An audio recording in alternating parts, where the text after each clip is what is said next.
But you brought up John Stamos. He was on ER. You were telling me fucking old shows. You were telling me there's an old show that you like are obsessed with again.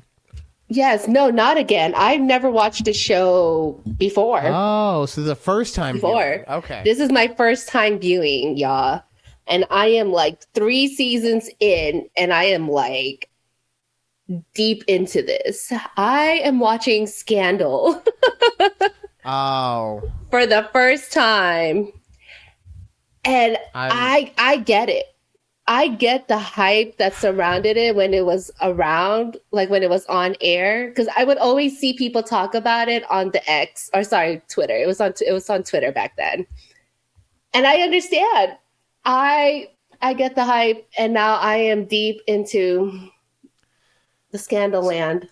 So, yeah, I'm going to be honest with you, but I don't want to sound like I'm trying to yuck your yum. Okay. Okay. Right? I watched Scandal. You did?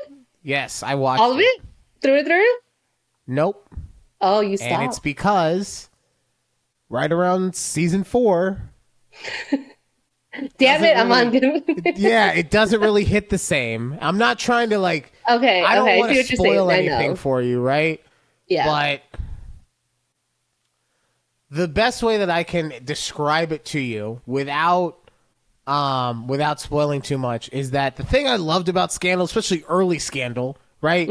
Episode 1, Kerry Washington comes in and like a fucking badass is just like, yo, Mr. President, your daughter is being filmed Eiffel Towered between these 2 teenage boys, and we need to figure this out, right? She just, she owns every scene that she's in. Yes. And then around, like I said, like partially through season 3, mostly 4 and beyond, she's more of the victim. Right? I can see it. I can see it in this season. Yeah, I can see what you're saying. Yeah, she's more of the victim rather than being the badass. And that's what I just never really liked that. Okay?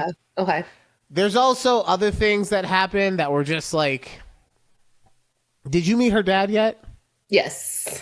Like, why does her dad have to be a secret agent?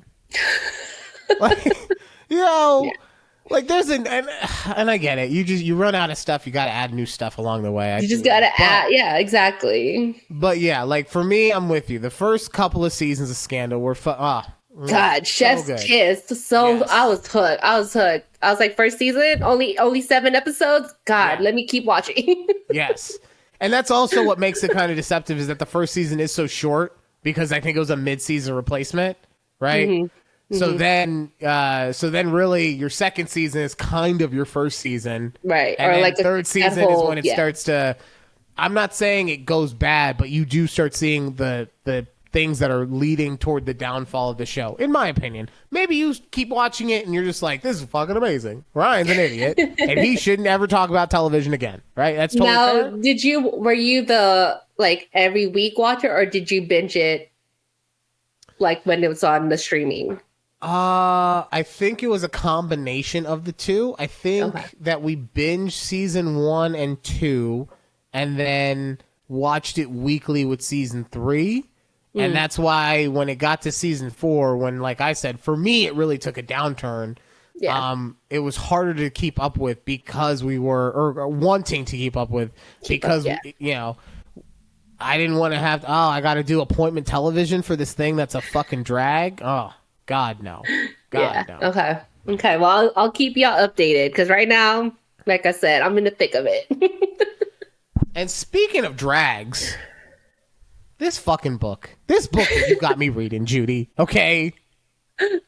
You chose to read it. You got me to want to read it, and then I stopped. I'm sorry that I'm a good salesman.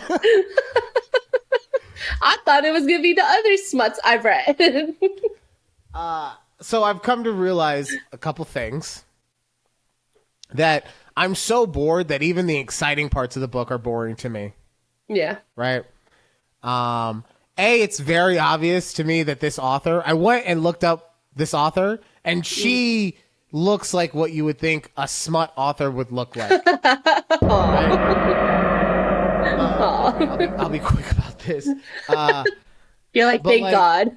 So we find So they, I think the last time I was talking about it, they got caught up in the waves, right? They get and they crash on this island, and this old man is like taking them in. He is the caretaker of the lighthouse. He's obviously real creepy, right?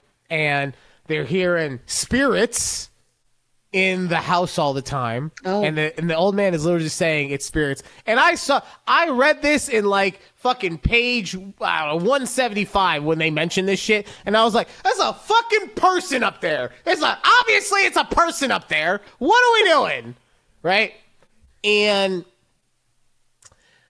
of course it turns out that it's a person up there, and that this fucking creepy old man kept his daughter locked away all these years or whatever, and he's sewn her mouth shut, like literally, right?